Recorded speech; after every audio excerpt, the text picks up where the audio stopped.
Hey guys, tonight we drift into something a little shimmering, a little improbable, and entirely soothing. Imagine this, the dunes outside Dunhuang glowing under the pale sweep of moonlight, and far to the west, beyond endless oceans of sand, the buried shine of an Egyptian tomb waiting quietly beneath the stars. Tonight, we're going to blur the edges of time itself, letting the Han Dynasty of ancient China brush fingertips with the world of the pharaohs. You'll wander through a silk-scented court, where desert winds carry whispers from the Nile, and where gold leaf and silk thread meet on the same imperial robe. You probably wouldn't last a single day in this world of heat, dust, and endless etiquette, but luckily, you don't have to. So, before you get comfortable, take a moment to like the video and subscribe, but only if you genuinely enjoy what I do here. And if you do, let me know in the comments where you're listening from and what time it is there. I love seeing our sleepy little world map light up. Now, dim the lights, maybe turn on a fan for that soft background hum, and let's ease into tonight's journey together. The Emperor dreams again. You can almost see him there. Emperor Ru of Han, sprawled on a lacquered bed of sandalwood, silk sheets rustling with each deep breath. In the dream, he's walking across the desert, barefoot, absurdly, for a man who owns half the known world. The sand is burning, yet it shines like powdered gold. And in the distance, rising like a mirage, are pyramids, massive, symmetrical, impossible. You, hovering in the hush of the imperial chamber, can almost hear him murmur in his sleep, "Build me that." It starts, as all imperial obsessions do, with the vision. He wakes, drenched in sweat and starlight, and orders his scribes to find the land of Sunstone Mountains. None of them have heard of such a place. The court astrologers mumble about constellations that point west. The mapmakers blink politely, drawing increasingly creative shapes on parchment. Historians still argue whether Emperor Ru truly believed in the Western realm of golden gods, or whether it was simply another excuse to extend his trade routes. Either way, the dream begins to spread through courtiers, servants, merchants, and poets, until it becomes less of a story and more of an infection. You're there, of course, drifting through the corridors of the Han Palace like a stray breeze. It smells faintly of sandalwood smoke, spiced tea, and overconfidence. Eunuchs bustle past, whispering about the emperor's latest decree. Every artisan, every weaver, every alchemist must report to the palace to help recreate the dream. Someone has already started sketching pyramids beside pagodas, not realizing the comedic geometry clash that will soon ensue. In the Hall of Eternal Harmony, the Emperor's astrologer attempts to interpret the vision through celestial charts. The pyramids, he says gravely, are mountains of time. You can't help but smirk. That's the kind of poetic nonsense that keeps officials in power for decades. Still, his phrase catches on, and before long, the Emperor himself is referring to mountains of time as if they're part of Han geography.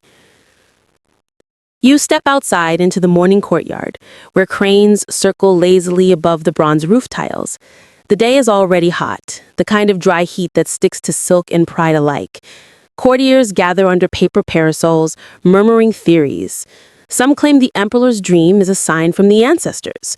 Others whisper that a foreign god has infiltrated the imperial mind. One man insists the pyramids are just giant grain stores.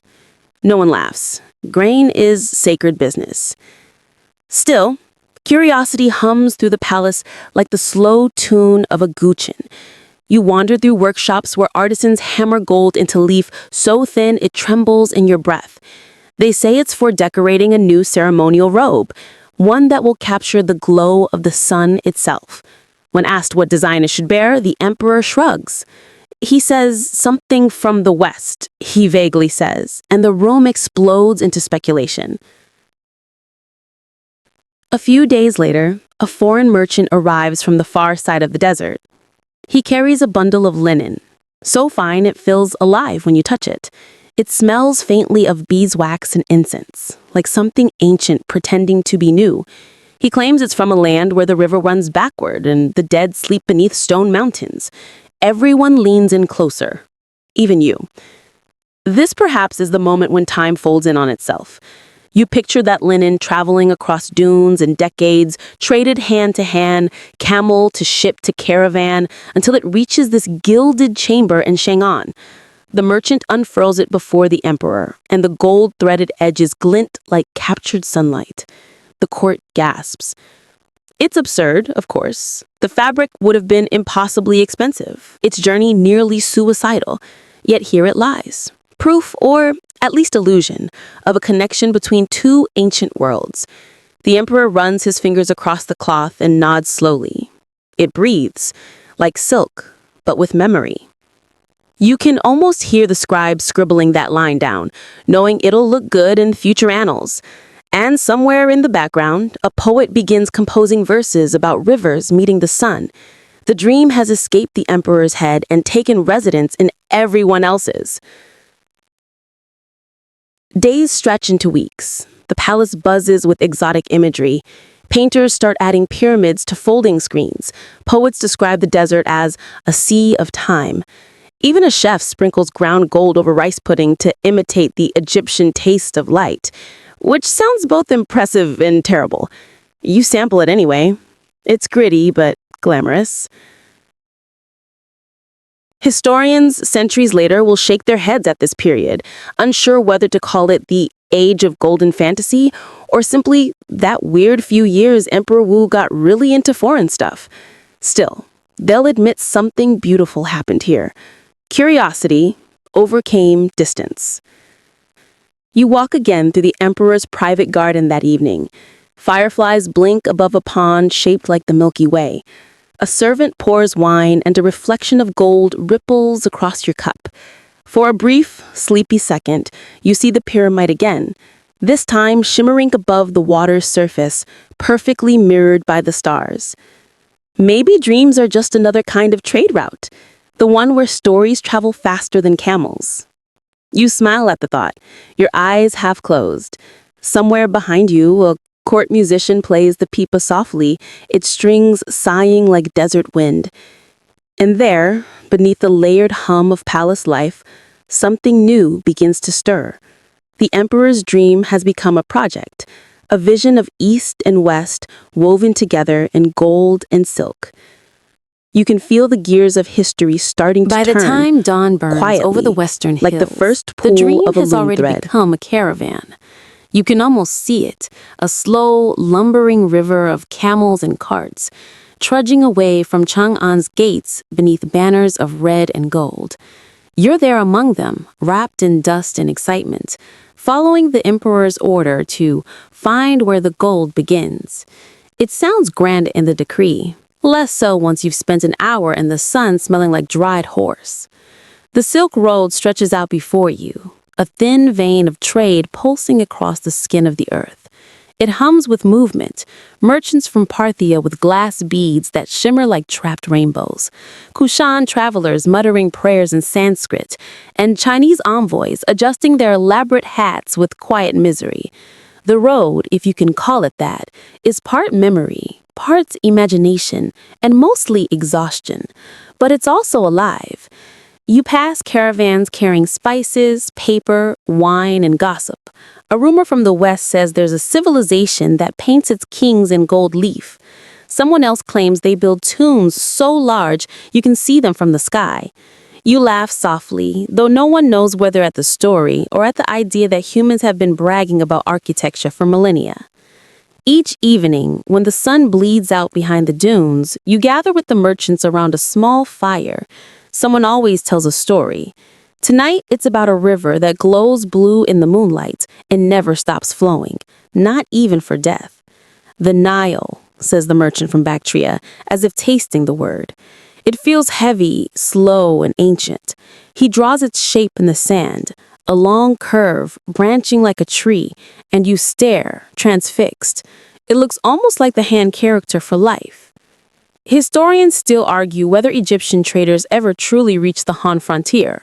Some say the connection was only indirect, a game of cultural telephone through Parthia and India. Others insist fragments of linen, papyrus, and gold leaf found in Central Asia prove direct contact. But as you listen to the wind sigh through the dunes, you realize it doesn't matter. The story exists, and that's enough. The days blend together. The desert teaches patience, and you learn the slow rhythm of caravan life. The clinking of camel bells, the crunch of sand under hooves, the quiet camaraderie born from shared thirst. Sometimes, the silence gets so deep it feels like the world has stopped spinning. Other times, a death storm arrives out of nowhere, roaring like an angry god, forcing everyone to crouch and pray under cloaks. You meet a Persian glassmaker who claims he once sold a bowl to a queen of the East, who slept beneath a gold canopy shaped like a pyramid. He is not sure where that was, but he insists the wine she drank was red enough to stain the stars. You jot down the story in your memory, half knowing it'll end up slightly exaggerated by tomorrow's retelling. At one rest stop, a group of children gathers around your silk robe, eyes wide at the texture. They've never seen anything like it. You hand them a scrap of it, just enough to cause awe. In return, they give you a palm-sized bead carved with a sapkin head. It feels Egyptian somehow. You tuck it away in your pouch like a secret handshake between civilizations. By the third week, the desert begins to blur. The horizon melts in the heat, and your mind drifts in and out of waking dreams. You start imagining shapes in the dunes, a lion's profile, a slanted triangle, a stairway to the sun. At first, you think it's exhaustion. Then one night, when the moon is full and the wind is quiet, you see it. Faint and distant, but undeniably there, a triangular shadow rising against the starlit sand. No one else notices. They're too busy haggling over figs, but you keep staring until your eyes water. It fades, of course, swallowed by darkness. Still, you're left with the feeling that you've glimpsed something meant for someone else. That night, as the camp settles into snores and fire crackle, you pull your blanket tighter and trace the falcon bead with your thumb. You think about the strange symmetry of it all. The Han chasing a dream of Egypt, Egypt dreaming of eternity, and both civilizations obsessed with preserving what the desert tries so hard to erase. Maybe that's why they both loved gold.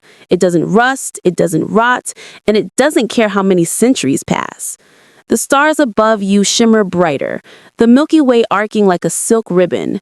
Someone in the next tent hums a half-familiar melody, soft, circular, hypnotic. It reminds you of home. And yet, not. You can almost imagine Egyptian priests chanting under that same sky, their voices rising toward the same constellations you see now. The next morning, as you pack your things, a small wind sweeps through the dunes. It smells faintly of something new, not the spice of the East, nor the musk of camels, but something cleaner, older, linen perhaps, or papyrus warmed by sunlight. You can't tell. You just smile, sling your bag across your shoulder, and start walking again. Because here, between time and distance, between imagination and history, the desert doesn't separate worlds, it stitches them together. And somewhere far ahead, beyond the horizon shimmer, By the time your something caravan golden staggers waits. into Chang'an again, the palace is buzzing like a beehive struck with a golden stick. News has traveled faster than the camels. There's a foreign envoy approaching from the west, an emissary claiming descent from a land where the river flows north and kings sleep inside triangles of stone. You blink, trying not to look too triumphant. Somewhere, Emperor Wu's dream has grown legs. Morning in Chang'an glows the color of steamed rice and honey. The palace stirs awake to the sound of silk brushing stone floors, the faint pap of sandals, the musical clink of bronze mirrors being polished for the day. You find yourself following that Egyptian envoy again, now an honored guest, as he's escorted through the heart of the imperial court, a place so ornamented it looks like a painter's dream had too much caffeine. He passes through halls layered in lacquer and gold, where the walls bloom with painted clouds and phoenixes. Courtiers pause mid-step, pretending not to stare, though you can tell they're doing exactly that. The envoy, still draped in his shimmering linen, moves slowly, eyes darting to every detail. He seems amused by the number of dragons carved into everything. You lean over and whisper, because this is a bedtime story and whispering feels right, that in China, dragons aren't monsters, but luck, power, and rain all rolled into one. He nods, expression softening, as if realizing this is not the dragon that hoards, but the one that blesses. Inside the great audience hall, sunlight streams through thin silk curtains, scattering gold dust across the floor. Today's event isn't about trade, it's about admiration. The Han court, ever eager to absorb what it finds beautiful, is unveiling a new line of ceremonial fashion inspired by their guests' homeland. They call it silk peacock style. You can't decide if that sounds elegant or just like something from a very early imperial boutique. The courtiers gather, their robes glimmering in pastel waves, jade, saffron, and cloud gray. The chief tailor presents the first creation, robes woven from Han silk but patterned with lotus flowers and stylized falcons. You recognize the Egyptian influence instantly. The lotus from the Nile, the falcon from Horus, stitched lovingly beside the Han's imperial phoenix. A hybrid of gods on a single garment. The court gasps softly.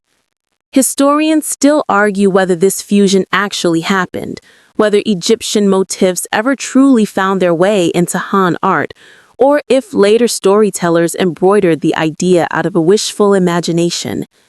But as you watch the fabric shimmer under sunlit, it feels too real not to have existed somewhere, even if only in a single artisan's mind. The emperor enters last, wearing a robe that nearly steals your breath. It's a river of deep blue silk, embroidered with gold spirals, mimicking the path of both the Milky Way and, you suspect, the Nile. Around his collar gleams a row of tiny faience beads the envoy had gifted earlier, repurposed as decoration. His attendants move like synchronized waves, adjusting the robe's folds with reverence. The envoy bows again, this time deeper. You catch a small smile on his lips, approval perhaps, or disbelief at seeing echoes of his world reflected here, halfway across eternity. The emperor gestures for him to sit beside him.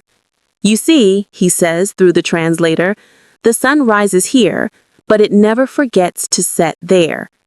You can't tell if that's wisdom or poetic confusion, but the envoy seems touched.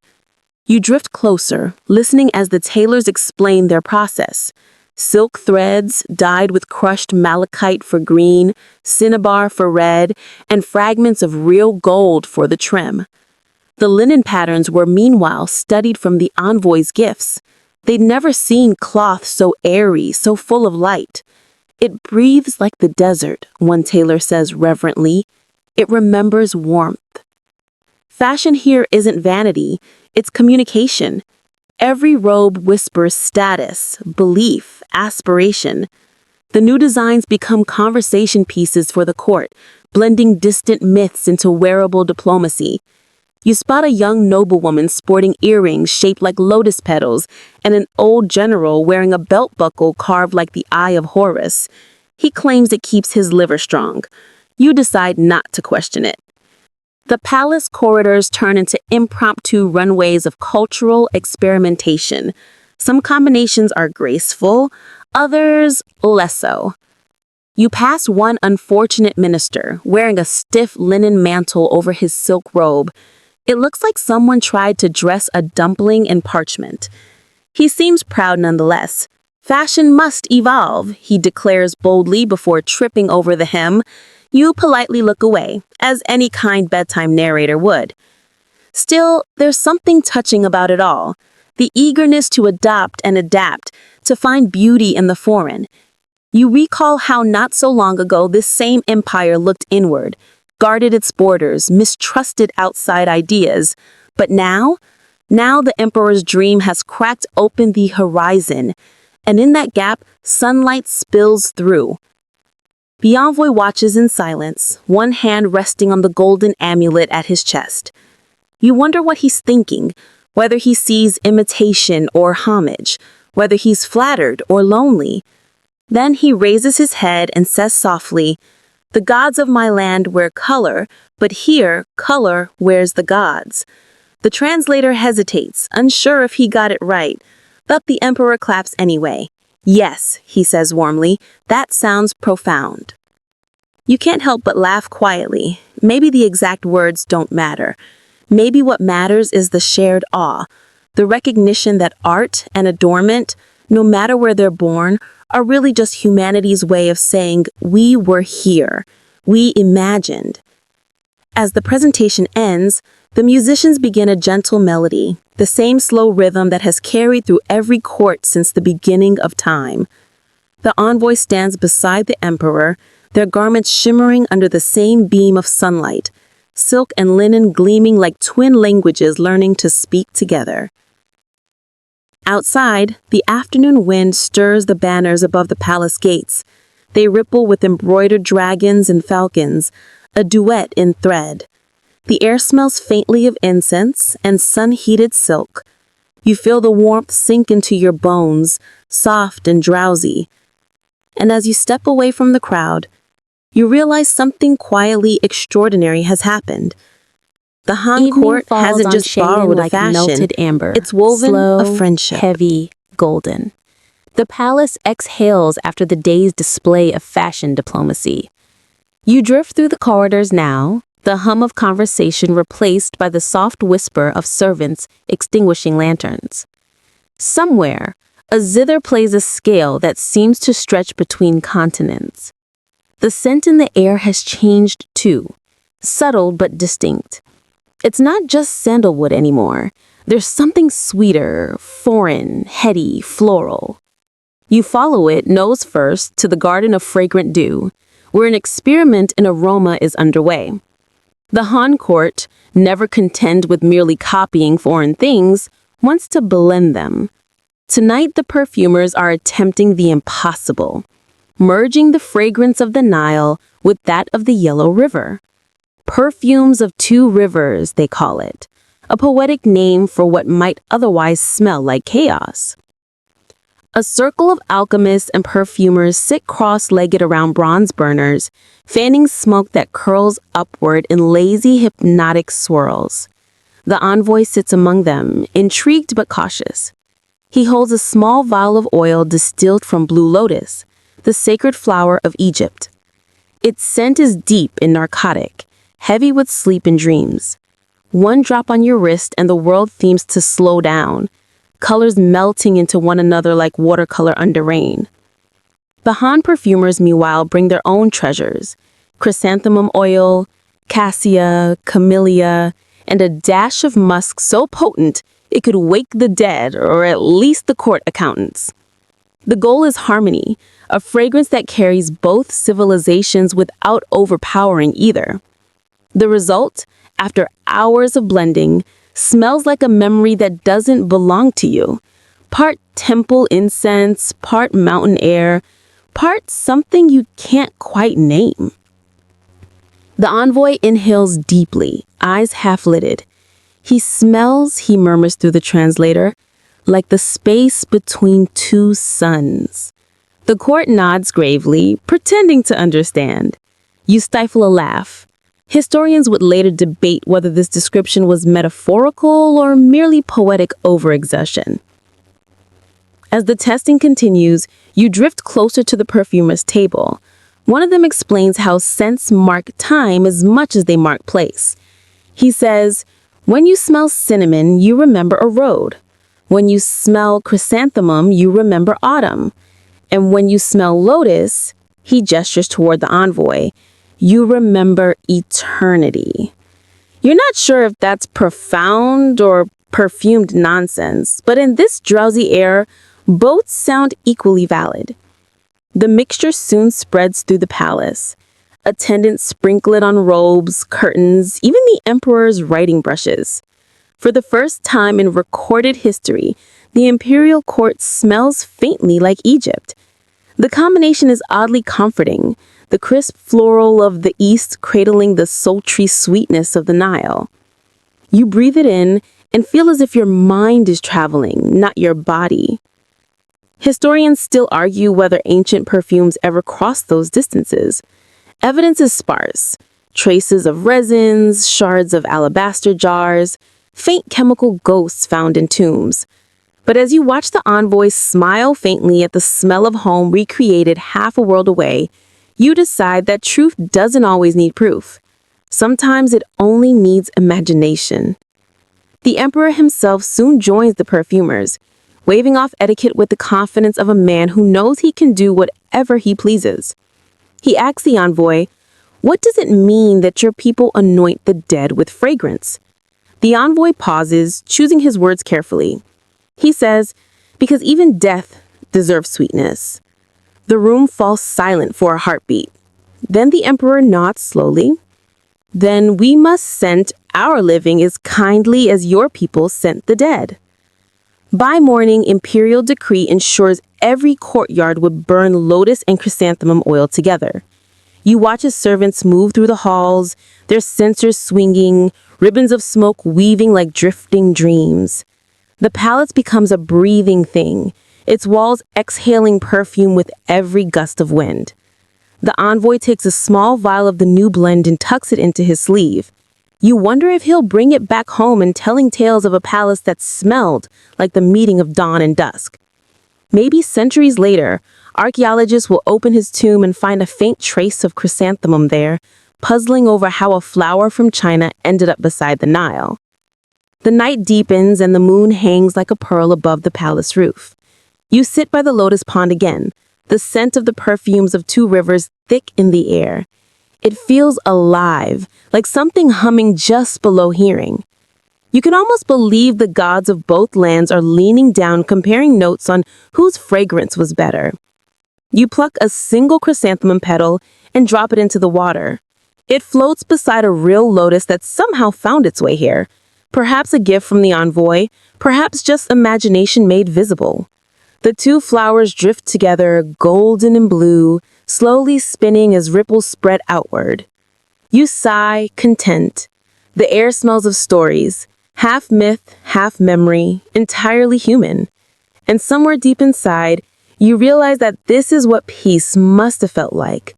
Not treaties or borders, but shared scent in the night air.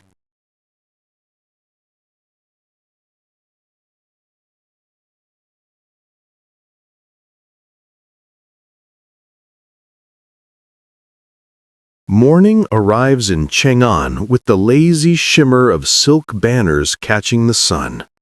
The palace is alive again, porcelain clinking, gongs humming, servants sweeping the marble courtyards already perfumed with last night's two rivers scent. You wandered toward the great banquet hall, led by the smell of roasted millet, honey, and, is that dates?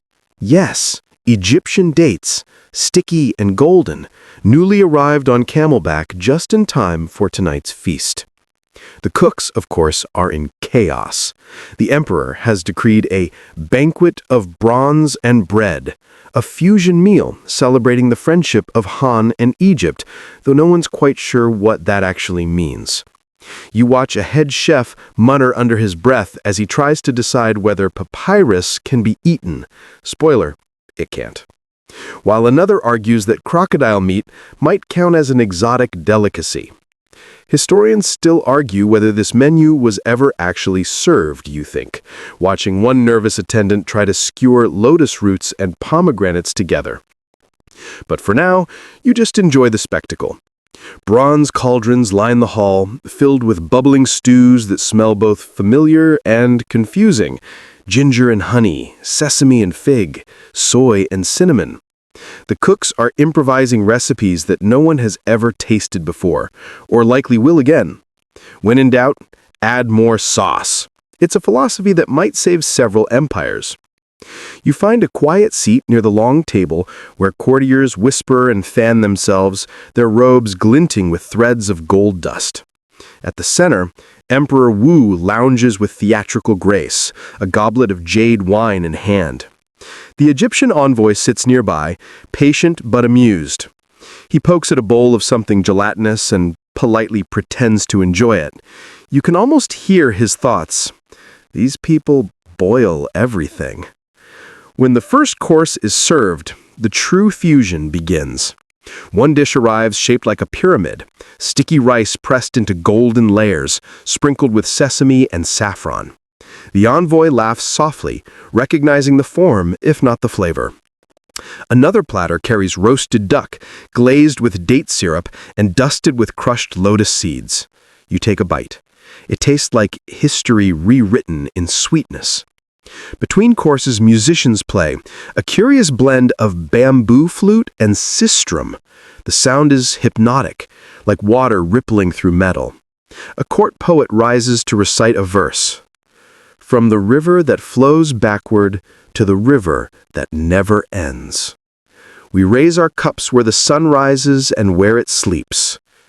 No one's sure if he means the Nile or the Yellow River, but the sentiment earns applause. You notice even the guards have softened expressions, lulled by the rhythm and the warm air thick with steam and spice. The emperor, always restless, decides that entertainment is needed. He declares, "Let the scholars debate while we digest." Ha! Nothing digests slower than ancient philosophers arguing. Soon enough, two men rise, one Han, one Egyptian. Through a translator, they begin the most polite food fight in history. Your millet wine is strange. It burns like the desert sun. Your beer, the Han scholar replies, tastes like wet bread. Wet bread, the other counters, is the foundation of civilization. The emperor laughs so hard he nearly spills his cup. Then we are all civilized, he says, and the room erupts in cheers. Between laughter, you notice something small, but striking. The way utensils are exchanged. Egyptians taste food with bronze spoons, the Han use chopsticks of lacquered bamboo, and somewhere between them, a compromise forms. Long-handled spoons with delicate carved tips. Later historians will find such hybrids in tombs and scratch their heads, unaware they were born from one slightly tipsy dinner party. As the night stretches on, dishes grow stranger. Someone served steamed fish wrapped in papyrus leaves, which burst open with fragrant steam.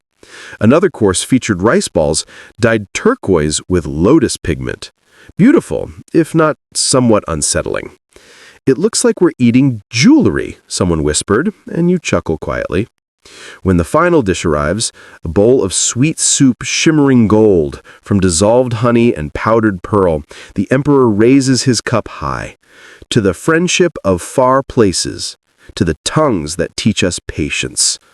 The envoy nods and raises his own cup, his eyes soft with something beyond diplomacy.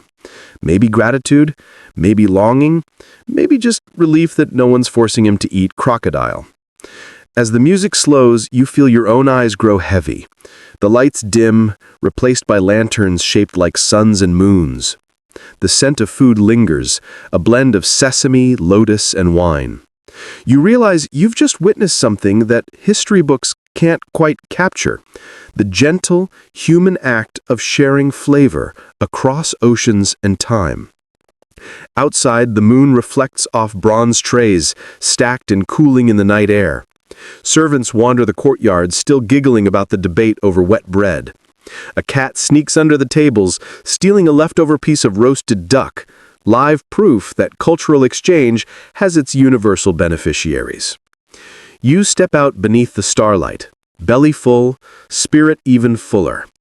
The desert wind carries the faintest trace of spice through the silk banners, whispering that perhaps this, more than war or trade, was the true bridge between worlds.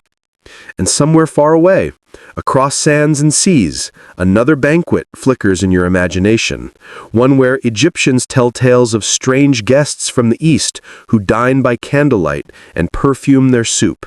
Night History, you falls think, softly always over tastes Chang'an, a little and better the stars when unfold shared. like a map no one can quite read. You climb the steps to the Imperial Observatory, a tall, bronze-rimmed tower crowned with instruments that resemble both musical instruments and torture devices, depending on your imagination. The air up here is cooler, thinner, cleaner. You can smell the faint scent of lotus oil clinging to your sleeves from last night's banquet. Below, the city hums in muted rhythm, camel bells, distant laughter, and somewhere, a lone zither tracing slow ripples across the dark. Tonight is a night for stargazers. The emperor has summoned his astrologers and mathematicians, along with the Egyptian envoy and his sun priests, to compare heavens. The goal? To see if the stars above the Han and those above the Nile tell the same stories, or if, like languages, they whisper in dialects of light. The envoy's sun priests climbed the tower steps with care, robes of linen ghosting pale under the moon. One of them carries a copper astrolabe etched with symbols of Horus and Ra. Another bears a scroll of inked constellations, each star a grain of sand frozen in time. The Han astrologers, in contrast, bring bamboo charts and long sticks tipped with bronze mirrors. They bow, squint, then immediately begin arguing over whose instruments are more accurate. Historians still argue whether Egyptian astronomical tools ever reached East Asia, you note quietly to yourself. But standing here, under this glittering sky, it feels entirely possible. Maybe not literally, but spiritually. The way ideas slip through cracks in time when no one's watching. The scholars begin their demonstration. The Egyptian priest unrolls his star map and points to Orion. "This is Sa," he says, tracing the hunter's belt. "We call him the soul of Osiris." The Han astrologer tilts his head, amused. He says, "We see not one man, but 3 generals riding in formation." You smile. It's the same cluster of stars, different mythology, same awe. They move on to Sirius. "The dog star," says the Egyptian, "our herald of the flood." "For us," the Han replies, "it signals the harvest." "So," the priest says, grinning, "we both depend on its light to feed our people." You catch the emperor nodding with satisfaction. The heavens, it seems, have approved this diplomatic mission. As the hours slip by, the scholars grow friendlier. They share dried fruits, sips of wine, and quiet laughter that echoes between their instruments. At one point, a Han astronomer peers through a bronze tube aimed at the moon and gasps. "You say your god lives in the sun?" he tells the Egyptian, "but look, there's a palace in the moon too." The envoy squints. "Or perhaps the moon reflects the Nile itself, flowing across your sky." The emperor, listening nearby, seems delighted by this poetic rivalry. He orders the court scribe to record their conversation verbatim, though you suspect it will later be edited into something far more dignified. A breeze stirs the silken flags along the rail. You tilt your head back. The Milky Way stretches above, brighter than you've ever seen it, like spilled rice across a black lacquer tray. You imagine the same river of light mirrored over the Egyptian desert, and for a brief, dizzying moment, geography loses meaning. The sky is one, and you are small beneath it. The Egyptian priest produces a small charm, an amulet shaped like an eye. He raises it toward the stars. "Ra sees all," he murmurs. One of the Han astrologers chuckled softly. "Our heaven also sees all, but rarely sends feedback." The priest laughs. It's a warm, human sound that cuts through the academic air. They begin to trace planetary paths next. Bronze discs are rotated, lines are drawn in sand. You notice the similarities: circles, symmetry, reverence for order. Perhaps we both seek to measure what refuses to be measured, the divine. The envoy nods. And perhaps we both get it wrong in exactly the same way. Hours pass like sighs. Ink stains maps, candles burn low. The emperor has long since retired, leaving his scholars to chase starlight unsupervised. You lean against the parapet, eyes growing heavy. The stars seem to pulse in time with your heartbeat, and for a moment, you imagine each one as a tiny drum, keeping rhythm with both civilizations below. Then something strange happens. A falling star streaks across the sky so bright it silences even the talkers. The Egyptians bow their heads instinctively. The Han astrologers gasp, then scramble for their styluses. One writes frantically, a sign of divine favor. Another mutters, or divine confusion. You suppress a yawn. Maybe you think it's just the universe showing off. When the light fades, a quiet peace settles over the tower. The scholars no longer debate. They simply sit and stare upward, humbled and soothed. The envoy whispers something in his own tongue, a prayer maybe, or gratitude. You can't understand the words, but you feel their warmth. Later, when you descend the steps, the air feels different, charged, alive. The courtyard lamps flicker, echoing the rhythm of the stars. You pass the lotus pond still shimmering faintly and realize how much of this night will be forgotten, yet somehow remembered in other forms, old scrolls, fragments of myth, or perhaps even the patterns woven into fabric or carved into jade. As you lie down near the quiet water's edge, you think of how many people have looked at the same sky and seen stories entirely their own. The stars don't care what names you give them.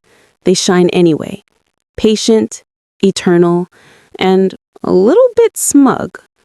You close your eyes, letting that thought settle like warm silk over your mind. Somewhere, far above, the universe twinkles politely, and you swear one of the stars winks back. Dawn steals into the palace like a quiet craftsman, laying gold over rooftops, brushing silver along the garden ponds, polishing the air itself until it gleams. You wake to the sound of looms clacking from the imperial weaving hall, each strike a heartbeat in the body of the empire. Today, the Han court has decided to create something new, something that shimmers like Egypt's sun and breathes like China's silk. You step through the doorway into a blur of motion. Dozens of weavers sit cross-legged before vast wooden frames, their hands moving faster than thought. Threads glint between their fingers, some as fine as spider silk, others bright as powdered sunrise. The scent of dye fills the air, sandalwood, indigo, and something sharper, metallic. Because today, the experiment is with gold. Not embroidery, not leaf, but actual dust. The emperor, inspired by the Egyptian envoys' talk of Ra, the sun god, has commanded that gold itself be woven into cloth. A risky idea, half divine, half delusional. But here, among the hum of the great golden loom, even impossible ideas seem to shimmer into being. You watch as one weaver sprinkles ground gold over silk threads slicked with oil. Another gently twists the fibers, binding metal to softness, the way time binds day to night. It's mesmerizing, each stroke catching the morning light until the entire loom seems to breathe sunlight. "We'll weave the sun into sleeves," one of the women murmurs proudly, "and make the moon jealous." A court scholar observes nearby, recording every step. "Historians still argue," he writes, "whether such fabric could truly exist. Some say it was ceremonial only, too heavy to wear. Others whisper it was light as dream, vanishing when touched. You smile. You've seen enough in this palace to believe both could be true." The Egyptian envoy enters, drawn by curiosity and perhaps a little homesickness. He watches the glinting cloth, his expression unreadable. Finally, he reaches into his satchel and produces a fragment of something ancient, a narrow strip of gold foil patterned with falcons and sun disks. "From Thebes," he says softly, "from a coffin, long before my time." The head weaver bows, awed. She takes the fragment and studies its texture, running her fingers along the embossed wings. "The dead warrior's son," she says reverently. "The living shall wear ours." The envoy smiles faintly. "So long as it shines," he replies, "it belongs to no one." As the day stretches on, the hall grows warmer. Light bounces from wall to wall, gilding faces, making everyone look faintly divine. The rhythmic clack of the looms becomes a lullaby, steady, eternal. You find yourself entranced by it. It's not just fabric they're making. It's a conversation between civilizations, stitched in gold and patience. One of the weavers, an older woman with clever eyes, hands you a small sample to feel. The cloth hums faintly against your skin, warm as if alive. "Careful," she whispers. "It remembers light." You're not sure whether she's joking or entirely serious. In this palace, both options carry equal weight. At midday, the emperor himself arrives to inspect progress. His presence fills the room like sudden thunder.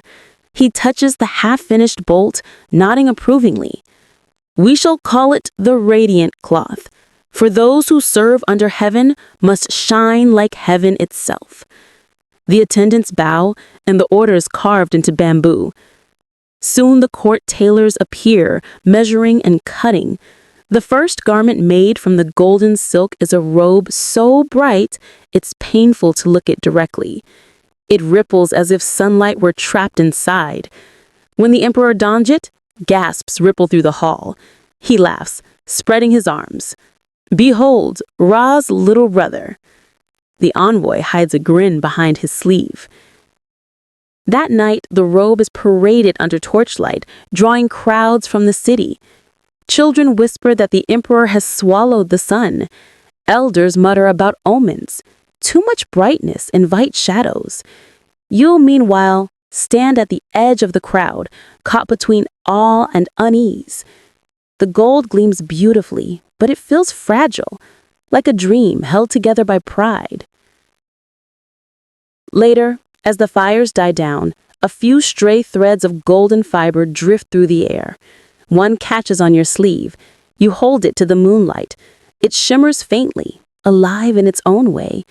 You wonder what will happen when the robe ages, when the gold dulls and the silk frays. Will the story of this cloth outlast the empire that made it? "Historians still argue," you murmur, echoing the scholar's earlier note, whether beauty is meant to endure or just to dazzle and fade. The night doesn't answer. It never does. The envoy departs quietly before dawn, leaving behind a sealed jar of Nile sand as a gift. The weavers place it by the loom for luck. In the dim light, it glows faintly, tiny grains of ancient sunlight resting beside bolts of new. You sit there a while longer, half awake, half dreaming. The rhythm of the loom continues even as the palace sleeps, each strike a reminder that creation never really ends. It just changes texture. Somewhere between gold and silk, between Han and Egypt, between memory and imagination, something luminous is being woven still. Morning mist curls around the palace roofs like smoke from forgotten incense. The air is soft, almost secretive as you follow a narrow corridor that smells faintly of ink, sandalwood, and, oddly, papyrus. You hear scratching, murmuring, the occasional groan of frustration. The sound leads you to a small, sunlit room near the archives, the scholar's chamber. Inside, a man sits hunched over a vast scroll, the kind that threatens to swallow its owner. His table is a battlefield of inkstones, compasses, rulers, and half-finished sketches. Some depict dragons curling around mountains. Others show crocodiles lounging near strange square houses that rise in stepped layers. You blink. Yes, those are pyramids, or at least his best guess. This is the Han scholar who decided to map Egypt from rumor. He never met an Egyptian cartographer. He never saw the Nile, nor set foot in Alexandria. Yet he insists, with the serene confidence unique to ancient academics, that he can chart the land by listening carefully enough to travelers' tales. You approach quietly, watching him dip his brush and begin to draw again. Here, he mutters to himself, the river that bleeds from the sun, and here the valley where kings sleep beneath the sand. His lines tremble slightly, as though he's tracing not just geography, but imagination itself. On another sheet, he scrawled annotations in looping Han script. One reads, "Land of sky mirrors and winged cats." You smile. That last part might have been a mistranslation. He notices you then, offering a tired but proud grin. "You have come to see my Nile," he says, gesturing to the chaos around him. "I have nearly finished, though the west keeps shifting when I blink." You peer closer. Indeed, his Egypt seems to slide a little each time he exhales, like it's resisting capture. Historians still argue whether ancient Chinese scholars ever even heard of the Nile, but this one clearly believes in it. He believes so deeply that his ink almost hums with conviction. He shows you a curious page, half map, half bestiary. A crocodile lounges beside a dragon, both drawn with loving inaccuracy. "See," he explains earnestly, "your dragon guards water from the heavens, theirs guards water from the earth, two guardians of one element." You nod politely, deciding not to mention that crocodiles are less mythic and more bitey. The scholar continues, pointing to a pyramid drawn like a perfectly symmetrical mountain.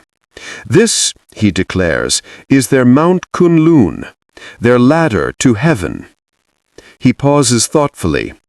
"Perhaps our gods and theirs trade places sometimes, using stars as messengers." You can't help smiling. It's the kind of speculation only a man with too much ink and not enough supervision could produce. A servant enters with a bowl of rice and a note from the imperial astronomers, an invitation to compare star charts. The scholar sighs, shaking his head. "I will attend later. My map is more important than their skies." He returns to his brush, muttering, "You cannot live among stars, but you can live among rivers." You settle beside him for a while, lulled by the rhythm of brush against parchment. He sketches cities shaped like lotus flowers, labeling one Memphi, his attempt at Memphis, perhaps. Another he calls Oxyandria, which sounds suspiciously like Alexandria through several layers of translation and optimism. He even includes notes on people with painted eyes who worship daylight. You picture Egyptian eyeliner and chuckle softly. The scholar looks up. "Ah, you laugh, but this is serious work. The emperor must understand his friends and rivals. To draw their world is to bring them closer." He leans forward conspiratorially. "And between you and me, I suspect they are dreamers too." At that moment, a gust of wind sweeps through the open window, scattering his scrolls. You scramble to help him catch them before they fly into the koi pond below. For a heartbeat, one sheet flutters against the sunlight, half dragon, half crocodile, before settling back onto the table. It looks almost alive. He exhales, smoothing the paper. Perhaps maps should move. The world never stays still after all. You nod. It's an oddly modern thought from a man living 2,000 years ago. As the day wanes, the scholar rolls up his scrolls, satisfied. He ties them with a silk ribbon, then seals them with wax imprinted by a coin bearing the emperor's face. Tomorrow, he says proudly, I shall present this to His Majesty. He will see that our world is not alone. You wonder how the emperor will react, whether he'll laugh or perhaps commission a fleet to find this mythical Nile. Maybe both. The scholar, yawning, leans back in his chair. When I was a boy, he murmurs, I dreamed of rivers that ran backward into the stars. Now I think I've found one. You realize he's half asleep already, voice fading. You linger a moment longer, looking over the map one last time. It's chaotic, beautiful, and wrong in almost every detail, and yet somehow it feels true. The Nile winds beside the Yellow River, dragons curl beside crocodiles, and pyramids rise beside pagodas. Geography has surrendered to imagination. You roll the parchment gently, leaving it beside his sleeping form. Outside, the evening light spills across the floor like a golden tide. You can almost hear it whispering. Every map is a story first and a location second. When you step into the courtyard again, the air feels a little wider, as though his dreams have stretched it open. Somewhere in the distance, looms clack, musicians tune, and above it all, the river, real or not, seems to flow on. The next morning, the palace wakes with a particular kind of excitement, the kind that only happens when the emperor has ordered something entirely unnecessary and extravagantly expensive. You wander out to the courtyard and see the beginnings of it, a vast patch of churned earth, mounds of sand hauled in by the cartload, and artisans arguing about geometry. The rumor spreads quickly through the servants' quarters. Emperor Wu has decided to build pyramids. Not the towering tombs of Egypt, those, even he admits, would be a bit much, but miniature ones, elegant and symbolic. Pyramids in the emperor's garden, the decree reads, as tribute to our brothers of the Western Sun. You can practically hear the accountants fainting in the background. You follow the crowd to the site. Rows of laborers stand ankle-deep in imported sand from the western desert provinces. Architects in silken robes sketch hurriedly, trying to recall what the Egyptian envoy had described weeks ago. The result is a fusion of both worlds, sloped structures that begin like pyramids, but end in curved Han rooftops, crowned with gilded phoenixes instead of limestone caps. One artisan mutters, "We build mountains for the dead, they build triangles for the gods. Let's see whose lasts longer." You smirk quietly, already imagining historians arguing over that centuries later. The emperor himself arrives mid-morning, robes gleaming faintly from the golden silk woven days earlier. "Bigger," he insists, gesturing toward the half-finished model, "and more glowy." An unfortunate translator tries to explain that Egyptian pyramids did not, in fact, glow. The emperor frowns. "Then ours shall be better." By midday, workers have begun in earnest. Bronze mirrors are installed to catch sunlight and scatter it across the gardens. The air smells of fresh cut cedar, wet earth, and ambition. You stroll among the chaos, half curious, half amused. There's something deeply human about it, trying to recreate wonder just to prove you can. The Egyptian envoy returns from a short journey and nearly drops his walking stick when he sees the construction. "This is," he begins, searching for words, "an interpretation." You can almost hear his inner diplomat clapping politely while his inner archaeologist screams, "No!" So his credit, he recovers quickly, offering the emperor a small golden amulet to bury at the heart of the first pyramid. "So it may remember the sun," he says gently. The emperor nods, delighted. "Perfect! It shall shine even at night." He immediately orders torches placed around the structure so the reflection dances till dawn. You walk closer to the first finished pyramid, a child-sized monument of sandstone, plaster, and shimmering bronze plates. When the light hits it just right, it looks almost real, as if Egypt itself has slipped quietly into Chang'an. The reflection ripples in the lotus pond beside it, twin worlds meeting in still water. Children of the court run between the smaller pyramids, their laughter bouncing off the stone. Servants set down trays of offerings, rice, honey cakes, and tiny clay falcons. Somewhere, a musician begins to play a soft tune on the pipa, mimicking the rhythm of Nile waves described by the envoy. You pause beside an old gardener trimming bamboo near the edge of the new installation. "What do you think?" you ask quietly. He doesn't look up. "It's a fine waste of effort," he says, snipping calmly. "But it makes His Majesty happy, and the sand is good for my chrysanthemums." You grin. Wisdom wears many hats, and today it's wearing a straw one. As evening approaches, the first ceremony begins. The emperor invites his scholars, courtiers, and the envoy to stroll through the illuminated garden. Hundreds of lanterns glow within the pyramids, their paper shades painted with both Han dragons and Egyptian falcons. The air hums with cicadas and the distant murmur of the city. The envoy stands silently for a long moment, then whispers, "It is not my homeland, but it is beautiful." The emperor beams. "Then we have honored you well." The envoy nods, though his eyes drift toward the horizon, where the real desert would be. You sense a gentle ache there. The nostalgia of someone who knows imitation can only reach so far. You wander away from the group, sitting by the lotus pond. The reflection of the pyramids shiver in the water, golden and soft. You pluck a single lotus petal and drop it in. It floats past the mirrored peaks like a boat crossing time.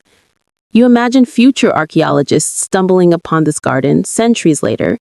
They'll find shards of bronze and puzzling notes about triangular tombs for the living. They'll debate whether the Han truly understood Egyptian symbolism or whether it was simply a poetic misunderstanding.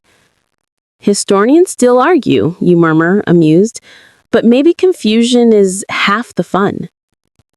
As the night deepens, the moon rises high, aligning almost perfectly above the tallest pyramid. The emperor gasps, delighted. "See, even heaven approves." The envoy smiles politely, but you notice the twinkle in his eyes, half amusement, half melancholy. A gentle wind stirs the torches and the reflected flames ripple over the bronze, making the pyramids seem alive. For a moment, the entire garden glows like a dream, golden light dancing over water and silk, shadows stretching long and slow. You exhale, letting the warmth wash over you. The sound of laughter fades, replaced by the soft rustle of reeds. Somewhere behind you, the scholar's map of Egypt lies rolled up and forgotten. But out here, in this garden of sand and reflection, imagination has already drawn a better one. You close your eyes, listening to the whisper of wind through papyrus and bamboo, two worlds breathing in the same rhythm, one ancient, one imagined. And maybe, just maybe, that's what the emperor wanted all along. Night settles over the imperial capital, and the pyramids in the garden still glow faintly with trapped torchlight. You step softly through the quiet corridors of the palace, where another kind of magic hums, music, drifting from the hall of resonant jade. Inside, musicians from every corner of the empire have gathered, and tonight's experiment is something that would confuse both Confucius and Cleopatra. You slipped into the hall. The air is heavy with incense, lotus from Egypt, sandalwood from China. The emperor sits cross-legged on a raised dais, eyes half closed, a small smile curling at the edges of his mouth. Before him, a circle of musicians tunes their instruments: bamboo flutes, bronze bells, zithers strung with silk, and at the center, a newly arrived curiosity, an Egyptian harp, carved with falcons and lined with gold thread. No one quite knows how to play it. The envoy, still lingering in the court, gives a patient demonstration, plucking each string as if coaxing sunlight from sound. The notes shimmer in the hall like ripples across the Nile. Then the Han court musicians take over, cautious but eager. They listen, mimic, and slowly merge the harp's rhythm with their flutes and drums. The result is strange. The melodies don't quite fit, like stars from different constellations forced into one sky, but somehow it works. The harp sings of wide deserts while the flute answers with misty rivers. You can feel the music pulling at something inside you, something ancient and drowsy. The emperor claps softly. "This," he says, "is the sound of friendship." The envoy bows deeply, replying, "And of memory." You wander back outside after the performance ends. The night feels cooler, the stars brighter. Somewhere above you, constellations from both cultures look down. The Chinese azure dragon in the east, the Egyptian scarab crawling across the west. You wonder if ancient skywatchers ever realized they were studying the same universe from opposite ends. You sit by the pond again, listening to the faint echoes of flutes carried by the wind. The pyramid's reflections shimmer faintly, touched by moonlight. You hum one of the melodies under your breath, half Nile, half Yellow River, and it somehow feels right. In that moment, you understand what the emperor's dream was really about. Not conquering, not collecting, but connecting. Finding the shared rhythm between civilizations, even if it takes a little imagination and a lot of harp tuning. You lie back on the cool stone bench, staring up at the sky until the stars blur softly, like notes fading at the end of a lullaby. The next morning, the hall of music is silent. The harp sits untouched, its golden strings gathering a thin film of dust. The Egyptian envoy is nowhere to be seen. You notice it first as a whisper, the kind that passes through servants' quarters and stable hands faster than official messages ever could. "He's gone," they murmur, "vanished." You walk to the guest quarters, half expecting to find him still asleep or sketching another map of the stars. Instead, his chambers are perfectly tidy. The reed pipe is gone. The sandals that always sat neatly by his bed are missing too. Only one thing remains, a single golden thread caught in the carved lattice of the window. It glints in the morning light, a fragile proof that he was ever here. The guards are puzzled. The emperor less so. He sits in silence for a long time, gazing toward the west, then finally says, "Perhaps his gods called him home." No one dares to argue.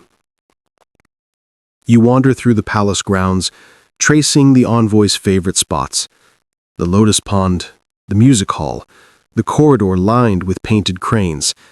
Every place seems to hum with his absence.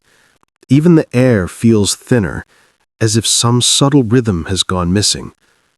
A small crowd gathers near the garden pyramids. The emperor has ordered a search, though it feels more ceremonial than practical. Officials discuss possibilities in low tones. Maybe he fled by night. Maybe he was taken by spirits. One scholar, ever pragmatic, suggests that the envoy simply decided the long road home was preferable to another imperial feast. You quietly agree. But then the gardener from before, the one who'd called the pyramid project a fine waste, holds up something curious. He's found footprints in the sand, barefoot, deep, and strangely steady, leading straight toward the pond. You follow them until they vanish at the water's edge. The surface is smooth, unbroken, except for a single floating lotus petal. For a long moment, everyone just stands there. Then the emperor chuckles softly, almost tenderly. Perhaps he returned to the river he missed. A hush falls over the court. Some bow, others just stare at the pond, half expecting a ripple, a sign, a farewell. But nothing comes, only the reflection of the pyramids and the pale morning sky. Days pass. The court grows restless. The envoy's disappearance becomes part of palace gossip. Some claim he turned into a heron and flew west. Others whisper that he slipped through a door of time itself, returning to his own era like a wandering ghost. Historians, of course, will later argue about this endlessly, whether the envoy ever existed or was merely a poetic invention to explain the sudden surge of Egyptian motifs in Han art. You smile at the thought. Humans hate unsolved mysteries. We'll invent 1,000 stories just to fill the silence. The emperor, meanwhile, seems unbothered. He orders that the envoy's quarters remain untouched for a year, in honor of his service. He also commands the musicians to perform the Song of Two Suns once each new moon. You attend the first performance.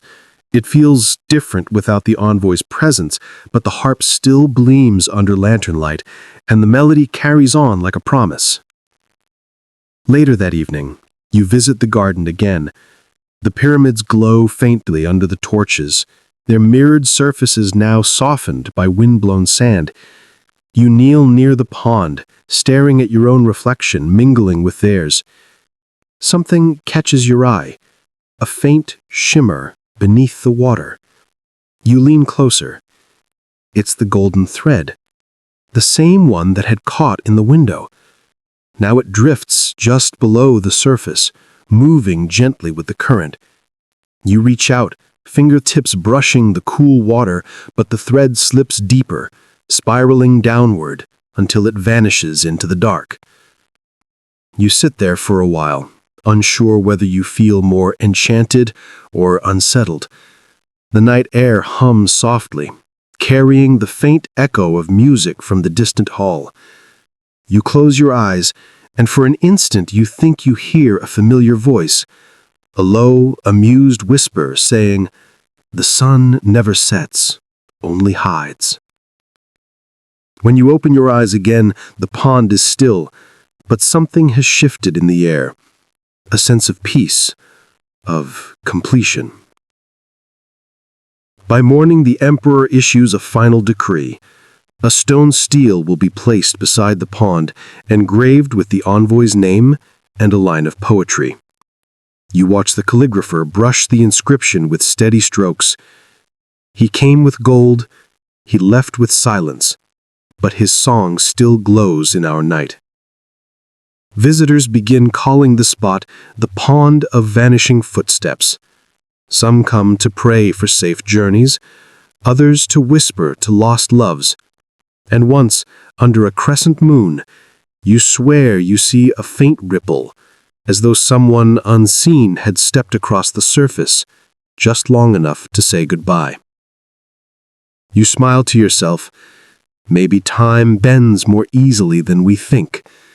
Maybe some stories don't end. They just walk quietly into the next chapter, barefoot and glowing. Weeks turn into months, and the palace resumes its rhythm. The pyramids remain, now dusted with the gentle wear of weather, their bronze edges dulled by morning dew. The emperor rarely speaks of the envoy anymore, but his fascination with distant lands has only deepened. You can feel it in the corridors, in new paintings, new fabrics, even the faint scent of foreign oils drifting through the halls. You wander through the imperial workshops one afternoon, where the hum of industry never stops. The weavers, those quiet masters of magic, are at it again, threading silk so fine it shimmers like water. Yet There's something new in the colors, a golden hue, unlike anything local. It's a tone somewhere between sunlight and memory. Egyptian gold, one of the artisans whispers proudly, or at least what we imagine it to be. You watch as they press thin sheets of bronze dust into the fabric, binding it with sap from desert acacia. The result is luminous, shifting with each movement. When the wind passes through the open window, the cloth ripples like a mirage. One scholar calls it Liu Guang Ji, the silk of flowing light. It becomes the rage of the court. Nobles clamor for robes that glow at dusk, claiming it brings divine favor. You smirk. Fashion and faith are often twins. In the archives, another group of scholars works tirelessly, trying to record what the envoy had taught. The maps he sketched, the stories he told about his gods and pharaohs, all are copied onto scrolls, bound and stored in lacquered boxes. "We must preserve the light before it fades," says one old scribe, though his ink-stained hands tremble with exhaustion. Meanwhile, the musicians continue to play the Song of Two Sons. The harp strings, though never replaced, still hold their tune. A court rumor says the envoy's spirit plucks them on clear nights, ensuring the harmony never dies. You half believe it. Even the chefs have joined the experiment. In the imperial kitchens, cooks combine Han dumplings with fillings of date paste and honey. They call it desert bites. And though the emperor approves, the head chef grumbles that the sugar costs more than loyalty. Outside the palace, the influence spreads further. Silk traders on the western frontier begin to embellish their wares with small falcon motifs. Potters paint lotuses beside dragons. In Chang'an's markets, a perfumer advertises the scent of two rivers, a blend of lotus, cinnamon, and chrysanthemum that smells faintly of nostalgia. And you just walk among it all, quietly amused, realizing that imagination has woven itself into daily life. The envoy may have vanished, but his presence lingers. In every shimmer of gold, every echo of flute and harp. One evening, you climb the palace wall to watch the sun set. The horizon burns red and gold, and for a fleeting moment, the entire city glows, as though dipped in the same fabric the weavers create. You think of the envoy, how he once stood at the same height, eyes tracing westward. Perhaps he's watching the same sun from another world. A young scholar joins you, clutching a scroll. "Do you think he was real?" he asks softly. You glance at him. "Real enough to leave a golden thread. Isn't that what all of us are trying to do?" He nods, half smiling. "Historians will argue about him forever." You chuckle. "Good. That means he won." In the months that follow, the silk of flowing light becomes one of the empire's greatest exports. Traders carry it westward along the Silk Road, back toward the lands that inspired it. Centuries later, fragments of that cloth will surface in forgotten tombs, proof that the story traveled farther than anyone intended. And even later still, historians will find Egyptian tombs containing faint traces of Chinese silk. No one will ever be entirely sure how they got there. Coincidence, some will say. Trade, others insist. But you, having walked these palace corridors, know the truth. It wasn't just commerce. It was curiosity, the most persistent traveler of all. As winter arrives, the emperor visits the garden once more. You follow quietly, your footsteps muffled by frost. The pyramids are pale under the moonlight, almost ghostly. He kneels beside the pond, tossing a handful of golden dust into the water. "For him, may his sun and ours meet again," he whispers. The dust floats, sparkling like tiny stars, before sinking slowly beneath the surface. The emperor stands silent. For once, he looks less like a ruler, more like a man trying to remember a dream. You stay behind after he leaves. The garden is still, the pyramids silent. You reach down and touch the frozen edge of the pond. Beneath the thin layer of ice, something faint glimmers. A thread, or maybe just the reflection of moonlight. Either way, it feels like a promise. That night, as you drift towards sleep, you imagine the envoy walking again, barefoot, golden thread trailing behind him, somewhere between rivers, between times. And maybe, just maybe, the silk and the linen are still meeting, somewhere in the dark, weaving stories across centuries. Spring returns to Chang'an quietly. The frost melts from the pyramid roofs, and tiny shoots of green slip between the cracks of bronze and stone. You walk through the garden one last time, feeling how the air hums again with life. The pond ripples under a soft breeze, and the reflection of the pyramids dances like something breathing. It's been years since the envoy vanished. The emperor has aged, his beard now silver, his gaze softer. Yet the influence of that brief meeting between worlds still radiates through the empire like a slow, golden sunrise. In the weaving halls, new apprentices learn to mix gold and silk with the reverence of priests. In the libraries, scholars still pore over the old scrolls, those filled with drawings of pyramids, crocodiles, and constellations that don't quite match any known sky. They debate endlessly whether the envoy's land truly existed, whether the Nile was real or a metaphor. Historians still argue, as they always do, whether this was myth or memory. You find comfort in their confusion. Maybe the truth isn't the point. Maybe the story itself, the shared dream of two civilizations, was the real treasure. At the far edge of the city, merchants from Parthia and Kush still arrive with bundles of goods that glint faintly under the sun. They bring new perfumes, new pigments, and occasionally new rumors. One, told in hushed tones by a desert traveler, makes your heart pause. A man dressed in pale linen was seen near the edge of the Tarim sands. He carried a golden reed pipe and spoke a language no one knew, but when he played, even the camels lifted their heads to listen. You smile. Some stories simply refuse to end. Back in the imperial court, music fills the air once more. The song of two suns has evolved. It's slower now, softer.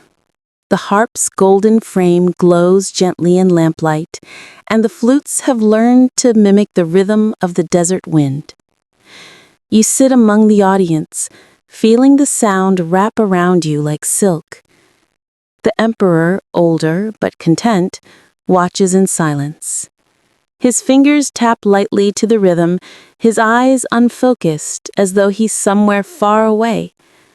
Perhaps in that garden years ago, walking beside an envoy who spoke of gods that breathed sunlight. Outside, the sky deepens from gold to violet. Lanterns flicker on across the palace roofs, and the scent of lotus and chrysanthemum drifts through open corridors. You step away quietly, slipping once more into the cool night air. The pyramids gleam faintly under the stars. They've weathered storms, winds, and gossip, yet they remain, silent witnesses to a friendship that shouldn't have been possible.